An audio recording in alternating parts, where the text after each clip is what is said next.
My sister was crying when she called me, begging me to save the family business she'd once helped destroy my life over. Not apologizing for 3 years of silence, not acknowledging what she'd done, just begging like the ground was giving way beneath her. Which it was. "We're going to lose everything," Sarah said through sobs. "The IRS is coming after us. They want $80,000 we don't have. Mom and Dad could go to prison. The restaurant's going to be shut down permanently unless someone helps us." I listened quietly. Here's what she didn't mention.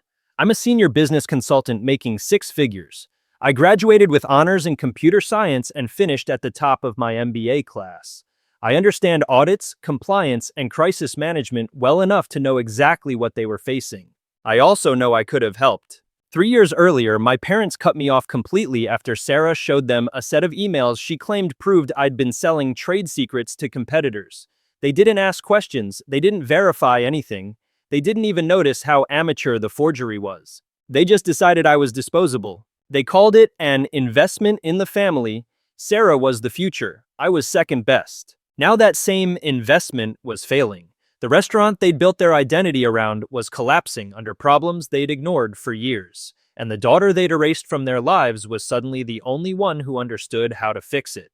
What Sarah didn't know yet was that I wasn't willing to set myself on fire to keep them warm anymore. And what my parents didn't understand was that this crisis wasn't just about money. It was about consequences. Growing up, I learned early that being capable wasn't the same as being chosen. Sarah was 3 years younger than me.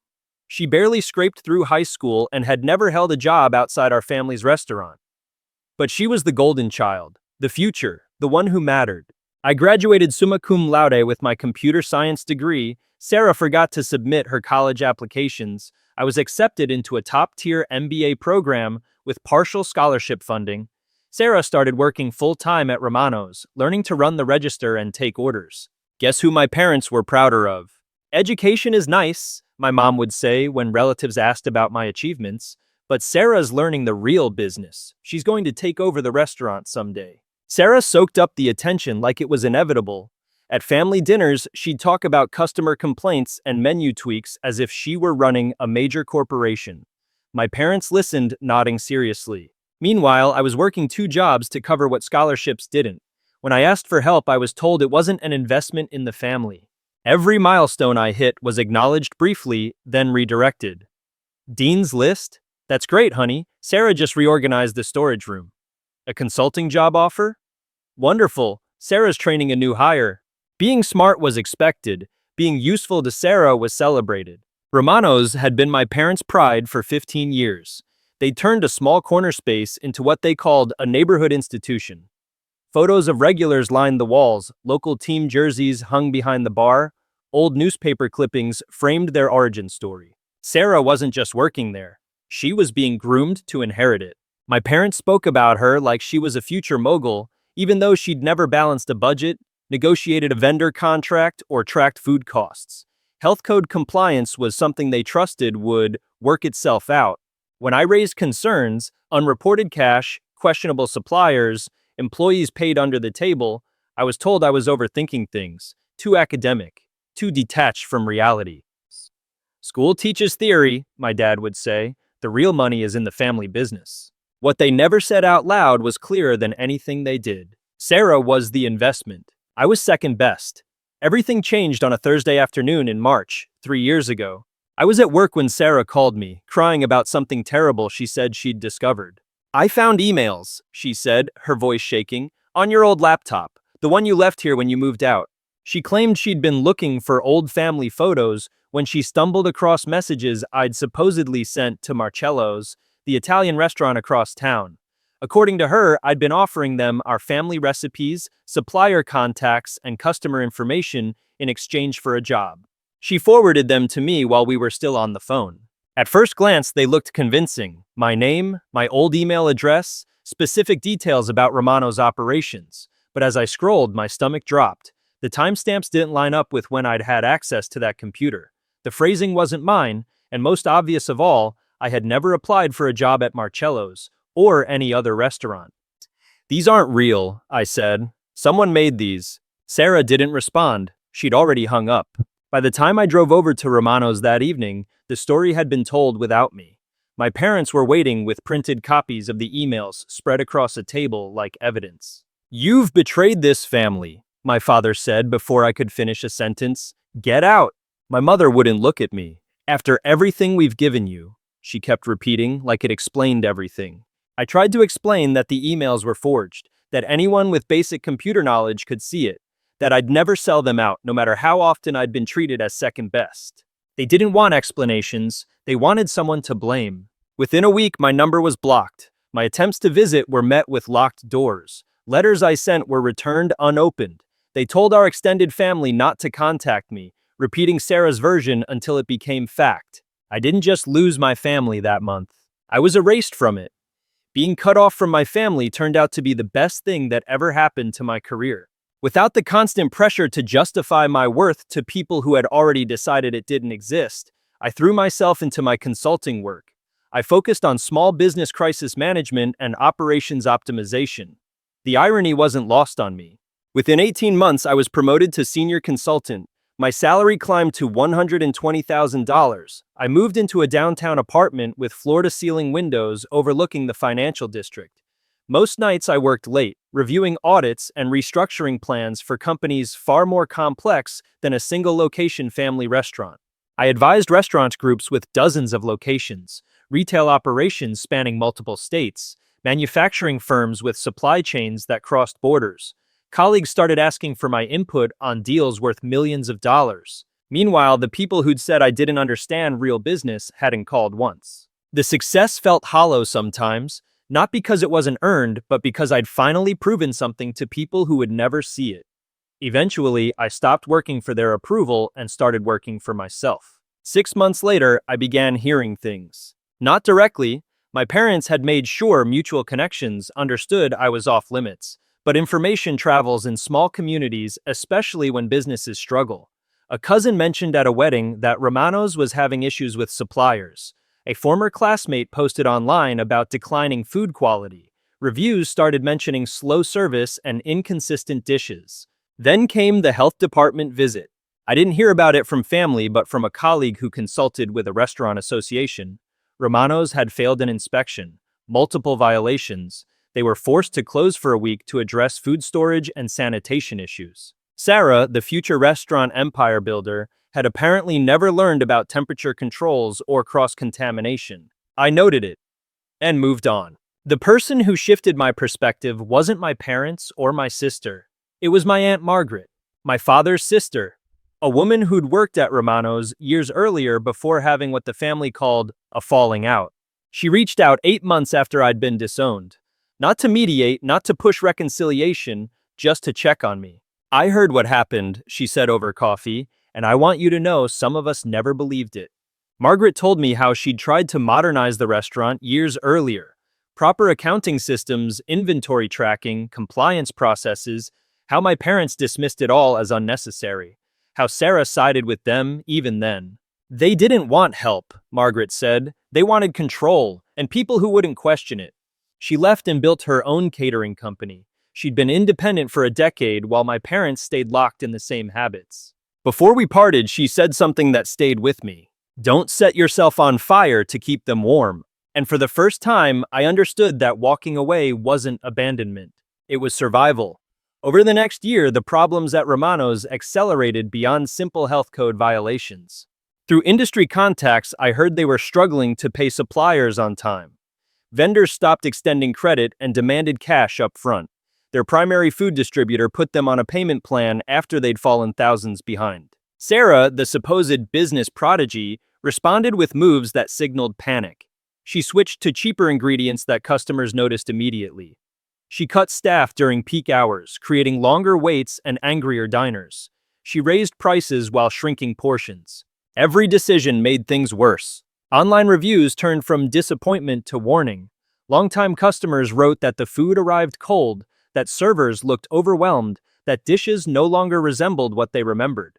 The loyalty Romano's had relied on for 15 years started evaporating. Sarah wasn't navigating a crisis. She was reacting to one.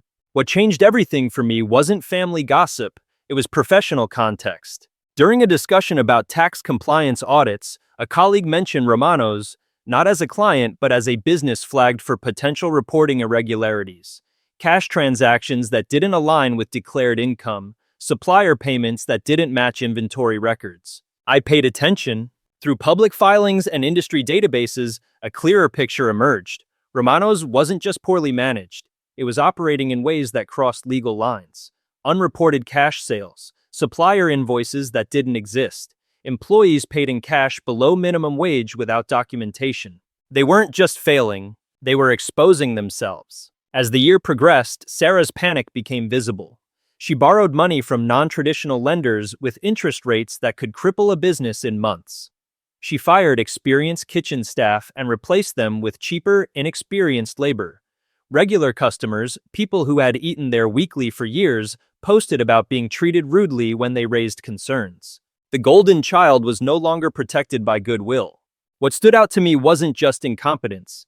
It was how each desperate decision created more records, more inconsistencies, more evidence. Every shortcut widened their legal exposure. Every attempt to cut costs made future scrutiny inevitable. By fall, other local business owners spoke about Romano's quietly as a cautionary tale, a restaurant undone by pride and refusal to modernize. Then the authorities stepped in. The IRS launched a formal audit in November, not routine, comprehensive. Health inspectors began unannounced visits. Labor officials requested documentation about employee classification and wage records. Each agency found enough to trigger the next. That was when I understood the real risk. If I stepped in now, this wouldn't be about saving a business. It would be about whether I became complicit. That's when my family realized they needed more than money. They needed someone who understood how systems fail and how investigations work. That was when Sarah called me, crying. "The IRS wants $80,000 in back taxes," she sobbed into the phone. "They're saying we've been underreporting income for years. The health department is threatening to revoke our permit permanently, and now they're talking about a criminal investigation for tax evasion." She could barely keep the details straight, but the numbers were clear. $80,000 in penalties and back taxes, another $40,000 to bring the restaurant up to health code compliance.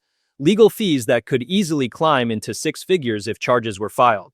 "We don't know what to do," she said. "We can't afford lawyers who understand this kind of thing. We can't even afford to stay open while they investigate us." For 15 years, Romano's had been their entire identity. Now it was collapsing all at once, financially, legally, publicly. 2 hours later, my father called. The same man who had ordered me out of his restaurant and blocked my number for 3 years was suddenly on my phone, his voice unsteady. "We made a mistake," he said without greeting. "We were wrong about you. We need help." My mother took the phone from him. "Please," she said, "we know we hurt you. We know we chose wrong, but we don't know how to handle this. We need someone who understands business. We need someone smart."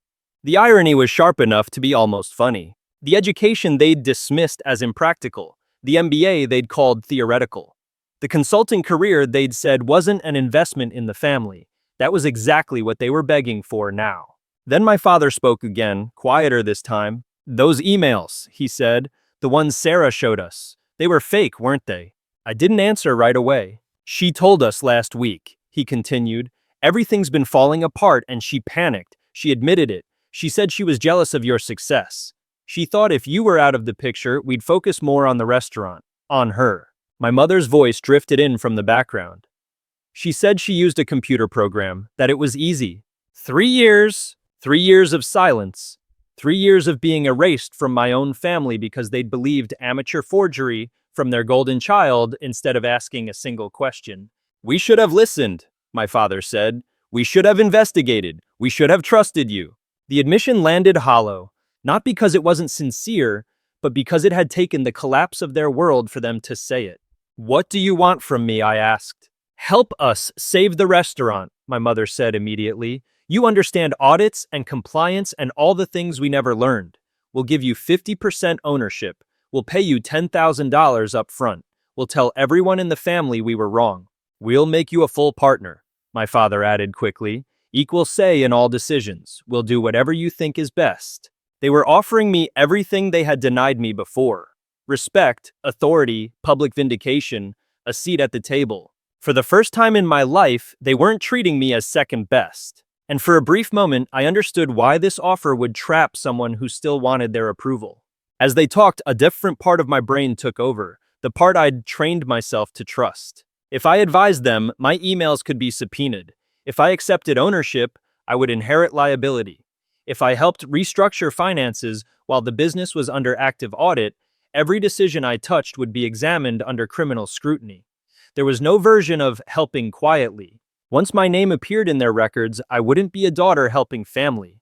I'd be a professional knowingly stepping into a compromised operation. I'd spent years learning how investigations actually worked, how intent was inferred, how good faith assistance turned into complicity once records were already tainted, how consultants became witnesses and sometimes defendants when they ignored obvious red flags. They weren't asking me to fix a business problem. They were asking me to absorb risk they no longer wanted to carry. I could hear it in their language now. Not desperation, transfer. Transfer of responsibility, transfer of exposure, transfer of consequences. That was the moment the offer became clear. It wasn't reconciliation. It was a trap dressed up as family. 3 years ago, I would have taken it without hesitation. I would have called it forgiveness. I would have told myself that this was finally my chance to belong. But 3 years of silence had taught me something important about what I actually needed, and about what I was no longer willing to sacrifice. What they were offering wasn't worth the cost. I told them I needed time to think. That part wasn't entirely true. I already knew my answer. What I needed was clarity. Not as their daughter, but as a professional who understood exactly what they were asking me to walk into. For the next 2 days, I looked at their situation the way I would any other crisis client. I stripped away history, guilt, and emotion and focused on facts. The picture wasn't just bad, it was catastrophic. If I accepted their offer and became a partner, I would inherit liability for years of unreported income and compliance violations. My name would appear on every document going forward. Any advice I gave could be examined as either helping to conceal past crimes or enabling future ones. Helping them restructure finances during an active IRS audit would put every recommendation under a microscope. Intent would be inferred. Expertise would raise the standard. There was no such thing as helping quietly once federal agencies were involved. And if criminal charges were filed, and all signs suggested they might be, I wouldn't be seen as a family member trying to help. I would be a professional who knowingly stepped into a compromised operation despite having the training to recognize the risk. I had the ability to help them, but ability is not obligation. That was when the decision began to crystallize. I thought about how this would look 5 years from now. Not emotionally, but on paper. My name in filings, my credentials cited in reports, my advice referenced in hearings. Every decision I made dissected with the benefit of hindsight, asking why someone with my training didn't walk away when the warning signs were obvious. I imagined explaining it to future clients, to employers, to regulators. I stayed because they were family. That explanation wouldn't protect me. It wouldn't even sound responsible. Family could ask for forgiveness. The law would only ask why I knew better and did it anyway. I called Aunt Margaret. "They're asking you to clean up Sarah's mess," she said after I explained everything, just like they always have. She reminded me of the pattern I'd lived with for years. Sarah made decisions. I absorbed consequences. Sarah was protected. I was expected to adapt. "The difference now," she said, "is that this isn't about feelings. It's about liability. And once you step in, you don't get to step back out." She was right. Helping people who refuse accountability doesn't save them. It postpones consequences and assigns them to someone else. If I rescued them now, I wouldn't just be solving a crisis. I'd be making myself the permanent solution to problems they had no intention of preventing, and I'd be legally tied to whatever came next. That was the moment everything aligned. This wasn't about whether I could help. It was about whether helping would destroy everything I'd built. I'd spent 3 years learning how to live with boundaries. This was the moment to use them. Instead of preparing a rescue plan, I began documenting what I knew. Financial inconsistencies, compliance violations, patterns that pointed to deliberate avoidance, not ignorance. If I was going to be involved in their situation, it would not be as their shield. It would be as someone who understood that accountability mattered more than family loyalty. I wasn't going to help them avoid consequences. I was going to make sure those consequences were real. A week later, I agreed to meet my parents, not at Romano's, not at their house. We met at a coffee shop 3 blocks from my office. neutral ground, in public, where the power dynamic would be unmistakable. They arrived looking smaller than I remembered. My father's shoulders sloped forward, months of stress etched into his posture. My mother's hands trembled as she ordered a drink she wouldn't touch. We took a table by the window. Foot traffic passed steadily outside. Office workers, students, regulars. People who could see us, even if they couldn't hear us. They began immediately. "We've been thinking about everything," my mother said. "About what we did wrong, about how we can make this right." "We know we hurt you," my father added. "We know we made terrible choices, but we're hoping you can find it in your heart to help us save what's left." They spoke carefully as if rehearsed. Apologies paired with urgency, regret paired with need. "Sarah understands now that she made a huge mistake," my mother continued. "She's sorry, we're all sorry, and we see your value now. We understand what you bring to the table." I let them finish. I listened without interrupting, the same way I do in boardrooms before delivering outcomes clients won't like. Then I spoke. "No." The words sat between us, clean and final. "I'm not going to help you save Romanos," I said. "I'm not going to clean up Sarah's mess, and I'm not going to set myself on fire to keep you warm anymore." My father leaned forward to speak, but I continued. "For years, you told me I was second best. You dismissed my education as theoretical. You treated my work as less valuable than Sarah's willingness to show up at the restaurant. When I raised concerns about your business practices, you said I didn't understand how real businesses worked." My mother's eyes filled with tears. I didn't lower my voice. "Then Sarah forged emails to frame me for something I didn't do. Instead of investigating, instead of trusting the daughter who had never lied to you, you chose obvious fake evidence. You erased me without a second thought." "We know we made mistakes," my father started. "You didn't make mistakes," I said evenly. "You made choices. You chose favoritism over fairness. You chose Sarah's lies over my honesty. You chose comfort over truth." A group at the counter laughed, cups clinked. Normal life continued around us. "I spent 3 years building a life without you," I said. 3 years learning not to need your approval. 3 years proving, quietly, that I'm better off without people who treat me as disposable. I paused just long enough. "I also need you to understand something else." My mother's face tightened. "So, I've spent the last week filing reports," I said, "with the IRS regarding unreported cash transactions documented through industry databases, with the Department of Labor regarding wage violations supported by public filings, with the Health Department regarding ongoing issues that predate your last inspection." Color drained from her face. "I submitted documentation to the local licensing board about supplier invoices that don't match deliveries," I continued. "Everything I reported is verifiable. Everything has a paper trail." My father stared at me, stunned. "You're not facing random scrutiny," I said. "You're facing comprehensive investigation because someone with expertise provided authorities a roadmap of where to look." "You reported us?" my mother whispered. "I reported illegal activity," I corrected. "The fact that my family was conducting it isn't my responsibility anymore." A barista glanced over. A couple by the window had gone quiet. For the first time, they seemed aware of where we were. Not just a coffee shop, but a public space. People close enough to notice the tension. Close enough to read body language. My mother lowered her voice instinctively, the way she always did when she realized control was slipping. My father glanced toward the window, then back at me, as if calculating whether anyone might recognize them. No one intervened, no one needed to. They weren't being judged out loud, they were being seen. And I realized something quietly, sitting there with my coat still on and my bag at my feet. They didn't want forgiveness anymore. They wanted this conversation to end before anyone else understood what it meant. I stood. "You taught me that family is about making smart investments," I said. "I've learned not to invest in people who see me as second best, and I won't sacrifice my future to fix choices I warned you about." I gathered my coat and bag. "Romanos is failing because you ignored good advice and protected bad decisions for years. Sarah destroyed your reputation because you never held her accountable. The consequences you're facing aren't mine to manage." I met their eyes one last time.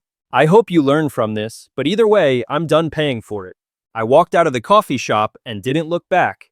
3 months later, Romanos was permanently closed. The investigations uncovered exactly what I had documented. Years of underreported income, fraudulent supplier invoices, cash payments structured to avoid payroll taxes. When the final assessment arrived, the total damage came to $150,000 in penalties, back taxes, and interest. Sarah was arrested for tax fraud in February. The charges centered on her role in creating false documentation and her recorded admission that she had knowingly concealed income. She pled guilty to avoid a longer sentence and received 18 months in federal prison. My parents declared bankruptcy. The restaurant building was sold to cover part of the debt, but it wasn't enough. What remained followed them as payment plans, oversight, and consequences they could no longer ignore.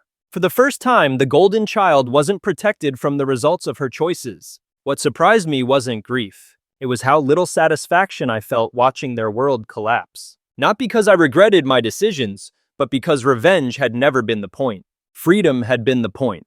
2 years after walking away from that coffee shop, my life looked nothing like it had before. I was on partner track at my consulting firm. I worked with companies navigating complex regulatory challenges.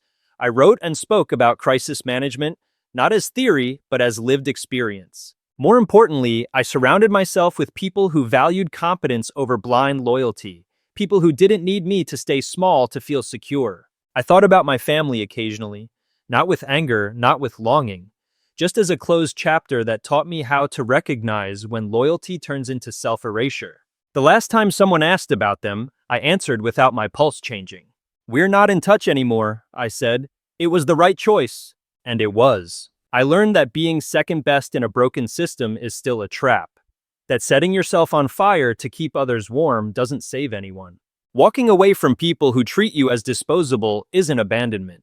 It's survival. And sometimes, survival is the most successful thing you can choose.